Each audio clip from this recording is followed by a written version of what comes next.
große Sophie Tafel.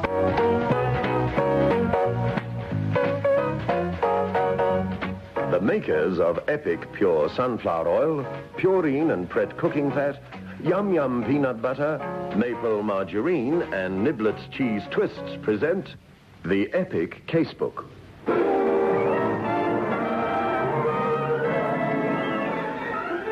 In which Inspector Carr investigates.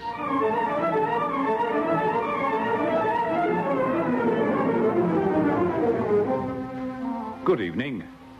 You may have read that there arrived in South Africa recently a leading member of Scotland Yard for consultations concerning a trial which cannot be commented upon at this stage.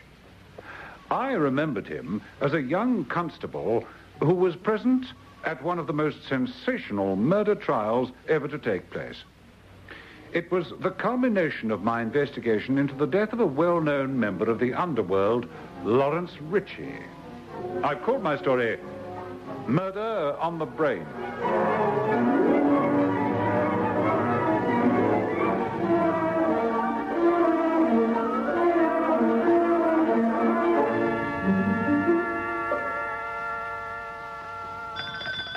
Große Sophie Tafel. How you hear the children yell when they hear the dinner bell. Yes, indeed, especially when you serve them food cooked with maple margarine. For tonight's maple menu, I have chosen as a starter soup done in true Russian style, borscht, and a bowl of crisp, crunchy Niblets cheese twists. To follow, haricot mutton served with new potatoes and green beans. Round off this delicious meal with apple charlotte, a sweet that can be served hot or cold, and a cup of strong, fragrant coffee. If you'd like a free copy of this mouth-watering maple menu, just write to Maple Home Dinners, P.O. Box 89, Johannesburg. And remember, there's more to the flavor of good food cooked with maple margarine.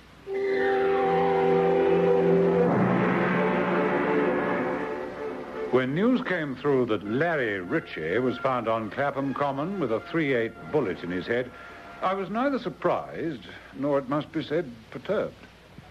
You say, operations, that Ritchie was found 10 minutes ago? Yes, sir. He was recognized at once by Sergeant Wood of the Clapham Manor, and he thought the squad had been formed. Quite right.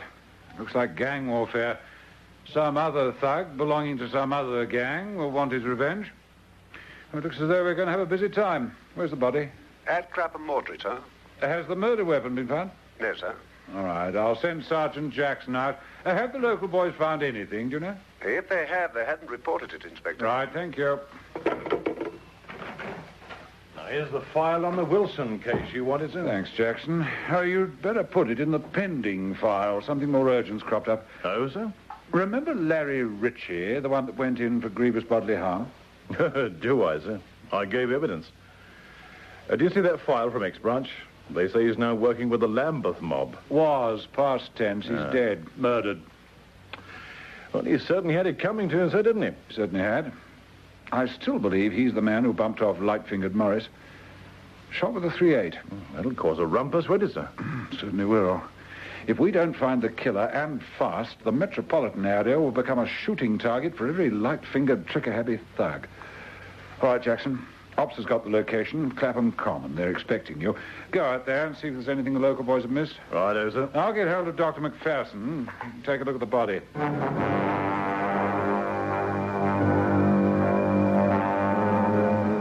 Accompanied by the senior police surgeon, I went over to the mortuary to take a look at the lifeless body of the man who had caused us so much trouble and worry in the past. Even in death, his features could not be robbed of their coarse brutality. Ugly-looking customer, isn't he, Mac? He certainly is. All those powder marks. He was shot at close quarters, all right. Right through the temple. Take a look at the wound, Inspector. You see how easy it was to extricate the bullet. Well, what does that mean, Mac?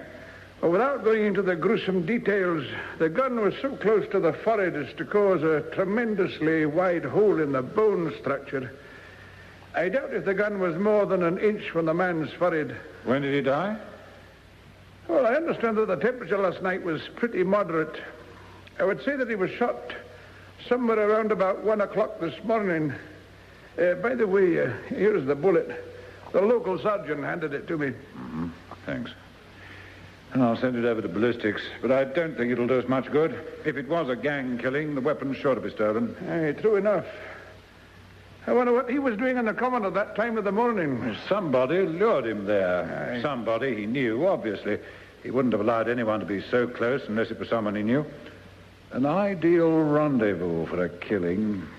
Clapham Common's still one of the few lungs of London that isn't enclosed with railings and gates, except for the northern sector. You're looking a bit despondent. Oh, wouldn't you be, Mac? My suspects are the hundreds of mobsters in the underworld. It means thousands of questions, dozens of foot-slogging constables getting all those informers on the job. Oh, well, it's no good moaning. Back into the fray.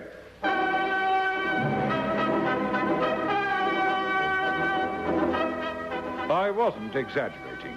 Every available man in plain clothes was detailed to mingle with the regulars at every known haunt of the gamblers, the mobsters, even the petty thieves. In the meantime, the murder squad got busy on the higher level. Blimey, look who's here. Oh, shut up. Hello, Inspector Carr. Hello, Lofty. Do you want to talk here? Oh, let's use the manager's office. Here, take my cue, Bill. Right. You're on the wrong track, Inspector. I'll be the judge of that. Seen the papers? Yeah, the recent edition of the Messenger said he was found shot through the head on Clapham Common. Here, through here.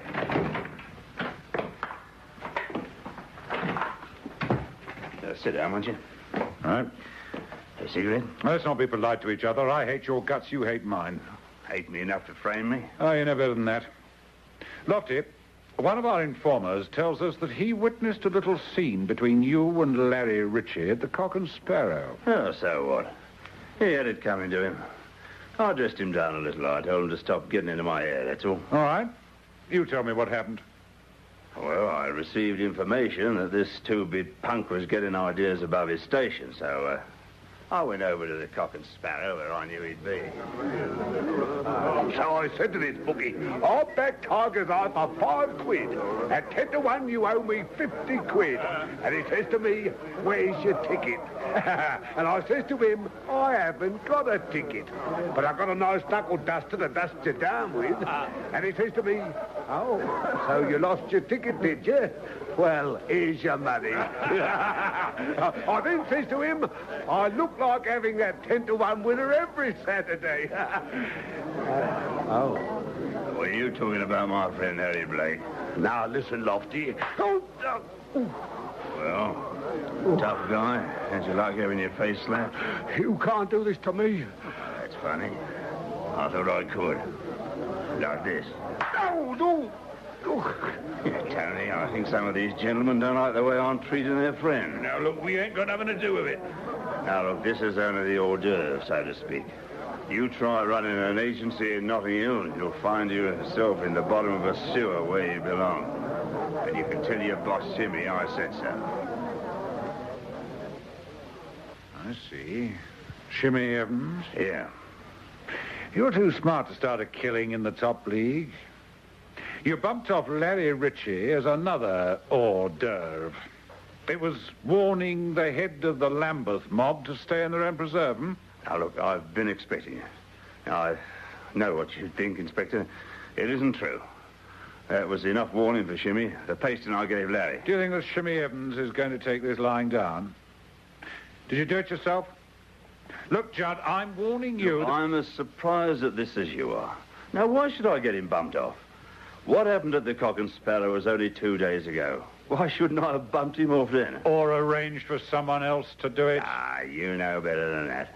Killing's not my line, Isn't it? I'll tell you this. If it is, the Notting Hill boys are going to be looking for a new leader very soon. Over the years, a senior police official learns never to discount his hunches. My hunch was that Judd was telling the truth, that in fact his look of concern and anxiety over Larry Ritchie's killing was genuine. I thought I'd better have a word with the leader of the Lambeth mob. What do you want with me, Inspector? Take that holier-than-thou look off your face. Didn't you expect a visit from the murder squad? Don't you read your papers? Aren't your gambling dens humming with the news of Larry Ritchie's slaying? Well, of course they are, but why come to me? One of your boys will have told you what happened at the Cock and Sparrow. Lofty Judd doesn't work over one of my boys and get away with it. I don't mind telling you that we were going to do a little dusting down ourselves. We were going to pay a call on one of the Notting Hill mob. And now? Well, things are too hot. But if you don't send Lofty Judd for the big drop, we'll do it ourselves. Come on, Shimmy. Are you telling me, a police officer, that you intend to take the law into your own hands? Come off it, Inspector. This is too serious. What you mean is that if Larry's killing isn't avenged, your gang will think you're yellow. Now, let me tell you something. Judd wasn't responsible for Richie's death. Come off it. Look, Inspector, you and I know each other. I'm not threatening to kill anyone. I'm too smart to think that I wouldn't get away with it. But something will happen to Mr. High and Mighty Lofty Judd. You know, an accident. Won't be anybody's fault but his own, and no one will be able to say the Lambeth boys were concerned in it. Is that a threat? No. It's a fact. What does he want to go kill him for? Do you know that not one of my boys has ever carried a rod? I think I ought to warn you that I am still a police officer, you know. I know. It's your murder squad. Listen to me, Shimmy, and take heed of what I tell you. I don't want any violence while this murder investigation is going on. I need every plainclothes man I can get. You start anything that weakens my investigation and you won't know what hit you. You've been funny, Inspector. Weaken your investigation? Larry was my pal. Shimmy, supposing I give you my word that I am convinced that the Notting Hill boys had nothing to do with the shooting of Larry Ritchie. Would you accept it? Yes, I would. Huh? And I'll do a deal with you. No monkey business. Tell your boys there are to be no skirmishes with the Notting Hill gang. None at all. And if anything comes to light proving me wrong, you will be the first to know. Fair enough? You got my hand on it. Shake. You misunderstand my attitude. I want to avoid a shooting war, and I want to find the killer of Larry Ritchie, but I don't shake hands with bullies, thugs, and racketeers. Good day to you. Darling, have you seen the paper? Larry Ritchie's been bumped off. Huh? Am I, interrupting something? I'm just leaving. Aren't you going to introduce me? Oh, what for? Don't you recognise a cop when you see one? Cop? Inspector Carr, murder squad, New Scotland Yard. Oh, you come about Larry. Well, I'll tell you who killed him. That swine, Lofty Judd. Amazing, you keep out of it. Why should I? Larry was as much my friend as yours. Your friend, was he? Mind telling me your name, madam? Didn't you know? Go on, Shimmy. Tell him who I am. This is my wife, Maisie. How do you do, Mrs. Evans? Oh, dear. I hope this isn't going to start something. Unless you say the better. You remembered your promise? No, don't worry. There ain't going to be no trouble. Trouble? What trouble? Inspector Carr's given me his word that he doesn't think the Notting Hill mob had anything to do with Larry's killing. But it says in the paper that he was found shot in the head on Clapham Common early this morning. Duck! It's all right. No need to duck. It's a brick.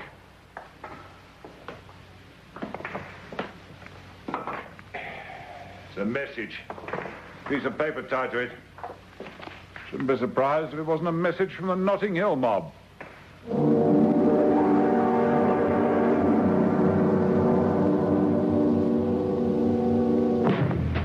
It's got lift. It's got lift. Purine pastry's got lift because purine is pure. Purine pastry is light, fluffy, and full of lift. With Purine Pure Cooking Fat, you get the taste of your own good cooking. Have you noticed how the sunflower always faces the sun? That's how the sunflower seed gets all its goodness, from the sun. Epic Pure Sunflower Seed Oil is made from nothing but the finest sunflower seeds to give you all the golden goodness of sunshine. So the next time you want golden goodness in a pure sunflower seed oil, before you say oil, say Epic.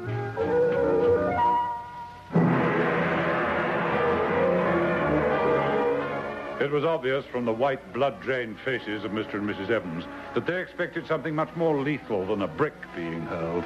I bent down and picked up the missile. Oh, let's see what this says. We did not bump off Larry. Richie, don't start anything you might be sorry for. Still think Lofted Judd was responsible? I don't know what to think. It's easy for him to write a note like that. Every killer says he didn't do it. Seems you're not versed in the etiquette of gang warfare, Mrs. Evans. When one gang causes damage to the member of another, it usually is a challenge. There's nothing challenging about that note, is there? Oh, that's true. The two of you must be mad. Who else would bump him off? Who else had reason to? If I may point out to you, madam, it was your husband's gang which trespassed on the Notting Hill territory. Judd... Don't tell me about Judd. He's a killer. Can't you see I'm scared stiff for Shimmy? If you don't put him behind bars, what's going to happen to my husband? Nothing. If your husband is innocent. But was he? There could have been a dozen hidden motives. Motives divorced from the obvious run of gang reprisals. Messages came pouring into the yard from our placed plainclothes men and informers, telling of the seething excitement in the underworld at the possible repercussions. What were the big boys going to do? Was Larry's death about to trigger off a new wave of lawlessness? I was thankful that as the hours and the days passed, there was every indication that Evans and Judd had kept their mobs in check. And during this time, the exasperatingly slow gathering together of all the threads to make a pattern was taking place. What do you think of Judd's alibi, Jackson? Not very good, is it, sir? No. There's only his wife willing to swear that he was home in bed when the shooting took place. True, but he didn't do it. I'm convinced that neither he nor any of his lieutenants were responsible. But somebody did it, sir. Of course somebody did it. Sorry, Jackson. This thing's getting me down. Reams and reams of paper checking on the movements of every possible suspect. Look at this. There are 24 people willing to swear to seeing Shimmy Evans at the Cock and Sparrow between the hours of 1 and 3 on the morning of the 27th. At least 4 of them have unimpeachable characters. Yes. We seem to be getting nowhere fast, to use your phrase. That's true. What was he doing on the common? A thug like that's usually at a spieler or... Here, wait a minute. Why wasn't he at the Cock and Sparrow with the rest of the gang? I think I'll have another word with our friend Shimmy. Tell me, Shimmy, I want the truth. And I promise it won't go beyond these 4 walls. Was Larry on a job for you? Now, don't give me that holier-than-thou look again. If you're genuine about wanting his murder avenged, you'll come clean. What was he doing on the common? Was he on a breaking and entering job, one of the big houses Clapham Way? Come off it, Inspector. Breaking and entering. Do you think he'd go for small stuff like that? No, he came to me and asked me whether I was going to be at the Cock and Sparrow, and I said yes. Well, he then said that he wouldn't. He was going to play cards at the Spieler in Kennington. Oh, which one? Tony Savilli's place. But he no play here? Not all night, I see him. But of course he couldn't have been here all night. He'd been murdered in the early hours of the morning, you know that. Now look, Senior Carr, I'm a respectable spieler. Oh, that's funny. A respectable spieler. What do you think of that, Jackson? Respectable spieler. Tony's joint. What are you two trying to do? Give me the big frame-up. He was here early on, wasn't he? Now, don't stall. He was seen... When he come here, yes, he come here. He not to stay long, though. Did he play cards? No, stay a while, and then he go. Do you know what the penalty is for withholding information? This is a murder inquiry, not a petty fogging visit under the Gaming Act. I'll tell you why he came here. He asked you to say that he was gambling in this joint should his boss ask. But how you know? Did he or didn't he? See? It did. All right. Talk, Tony. Take it all down, Jackson. We'll get him decided.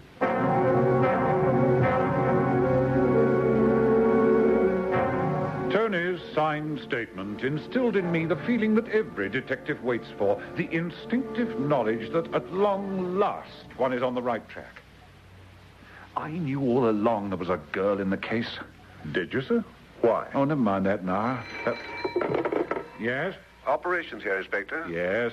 A 38 has been found by the LCC Refuse Department. They believe it came from one of the refuse bins in the Clapham area. Any joy? I don't know, sir. The registered number is... Never mind that. Is it going to help us?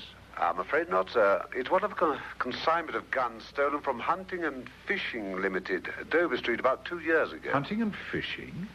What are they doing selling pistols? I wouldn't know, sir. I don't suppose you would. All right, Ops, thank you. Let me have it. If the number's on it, it's going to prove quite useful. But it's been stolen. I know. Don't you worry about it. Send it over to the murder squad right away. Very good, sir. They found the gun, Jackson, as you no doubt gathered. Won't help us much, will it? Of course it will. It's going to be Exhibit A, as our legal friends would say. But I don't understand, sir. It was stolen from a reputable... But when? 2 years ago. Now, where's it been since? And how did Mrs. Evans get hold of it? Mrs. Evans? You think she's the killer? I'll stake my non-existent bowler hat on it. I don't see why. I don't see why either, not at the moment. Listen, Jackson, it all adds up. Why did Larry Ritchie tell his boss that he wouldn't be at the Cock and Sparrow because he was going to be busy at a spieler? That's number one. 2, why did he take the risk of involving Tony Savilli by asking him to act as cover-up unless there was some possibility that his boss might become suspicious? Suspicious of what? Mrs. Evans? Yes, Jackson. Mrs. Evans. Inspector, I can understand Shimmy wanting to bub off Larry if Larry was two-timing him with Mrs. Evans. But why, on the other... coming back to the motive. Now, this is one of the exceptions to the rule. This time we find the killer, and then we determine the motive. Fair enough, sir. What do we do? Pull him in for questioning? No. I want her trailed night and day, but she mustn't have the slightest inkling that we suspect her. She's a shrewd young woman. We haven't got a shred of proof. In fact, she's made one mistake so far, or perhaps 2. What are they, sir? Well, for the moment, we'll concentrate on the second one. Being a woman, she didn't bother to file the number off the gun. She knew it was hot, and the chances of it being traced back to her were remote. Yeah. I still don't see it, sir. How can we trace it back to her? With the aid of her husband.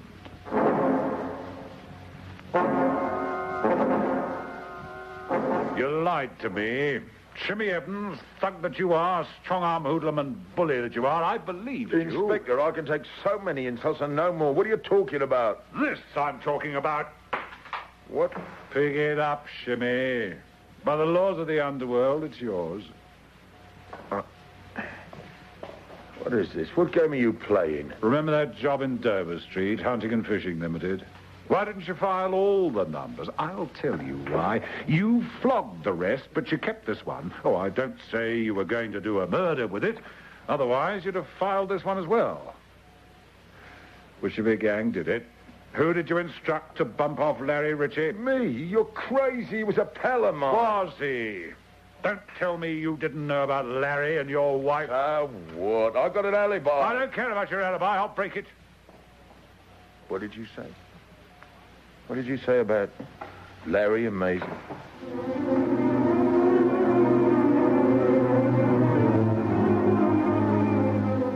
I was grateful for the change in the law which allowed a police officer to apprehend a suspect for 48 hours. It had to be either Evans or his wife. Could there be collusion between the two? In the eyes of the law, they'd both be guilty. I didn't think so. I had to take a high-handed action, as far as Shimmy Evans was concerned, in order to get some proof against his wife.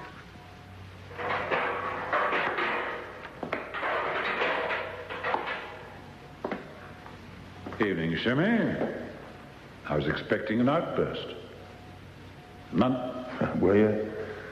I've been thinking, Inspector, about what you said about Larry and Maisie. What are you trying to do? I didn't kill Larry, you know it. Let me show you something. That's a signed statement by Tony Savilli. If you were to inquire from Tony, he was to say that Larry played cards at his spieler all night. Why the need for the cover-up? Maisie? Right, so, Shimmy. Now, see my difficulty? We know that you had that gun. It was found in a refuse bin by the common. Ballistics say that there's a slight flaw which proves that the bullet that killed Larry came from that gun. After all I did for him and Maisie. Oh, no, I come to look at it. Why, that dirty little tramp. We have a strong motive, haven't we, Shimmy? Not that again, Inspector. I can Don't say it. But what about Maisie? You know that this gun was in your possession. She could have taken it and used it on Larry. It's no go, Inspector. You heard what she said. She was asleep in bed when the shooting took place. You can't prove otherwise. You'd have pulled her in by now if you could. You better look elsewhere for your killer. Oh, well, if she's innocent, you're guilty. You can't keep me here more than another day unless you've got a strong case and you know it. We'll see. All right, Sergeant Jackson, let's go.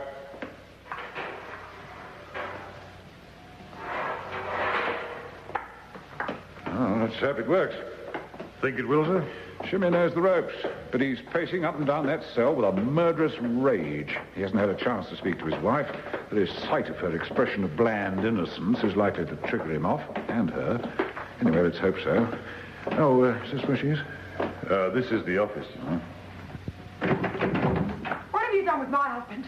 You must be mad. No one's laid a hand on him, Mrs. Evans. A constable, take Mrs. Evans to her husband. Very good, sir. He's got a dozen witnesses. I advise you not to say anything, Mrs. Evans. You've asked to see your husband. Kindly go along with this, constable. You wait till I tell the papers shoving an innocent man in prison. Come along, madam. I'm coming. I'm coming. You're a rotten lot of... Oh, yeah. Don't think she approves of us, sir. Breaks my heart. All right, constable, get ready to switch on. Got the recording machine ready, Jackson? Yes, sir. Go through. Oh, darling, what have they done to you? What are you standing around for? I'm not a convicted criminal. All right, keep your head on. I'm going. Darling, Shut up, wait till he goes. You see what you've done, you rotten little Tommy. what are you talking about? You shouldn't have done that, Shimmy. You shouldn't have hit me like that. Think I'm going to swing for the murder you committed? How long's it been going on? How many times did Larry make love to my wife? Why, You're wrong. You don't know what you're saying. Throwing that gun in a refuse bin. Didn't you know it was hot? Didn't you know the number hadn't been filed? I'm not going to swing for the murder you committed, you slut. Shimmy, I had to kill him. He forced me. I didn't want to. And then he kept saying that if I didn't let him make love to me... Wait a minute. Why have they left us alone like this? Hey? What's that? They've bugged the cell. That's it. Come on.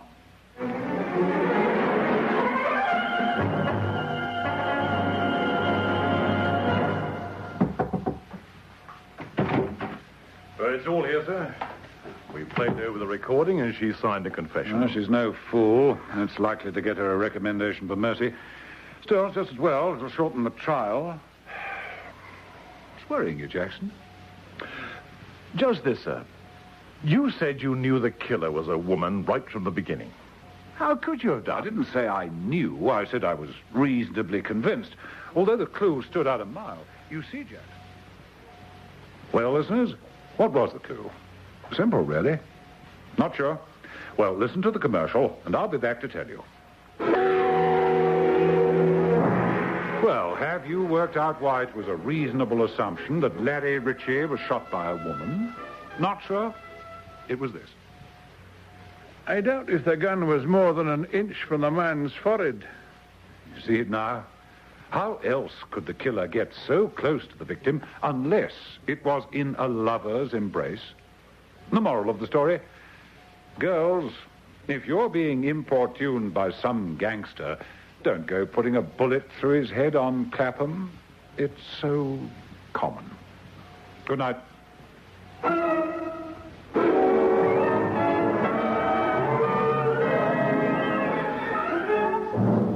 The Epic Casebook was produced by Michael Silver for the makers of Epic Pure Sunflower Oil, Maple Margarine, Yum Yum Peanut Butter, and Niblets Cheese Twists, with Hugh Rouse as Inspector Carr.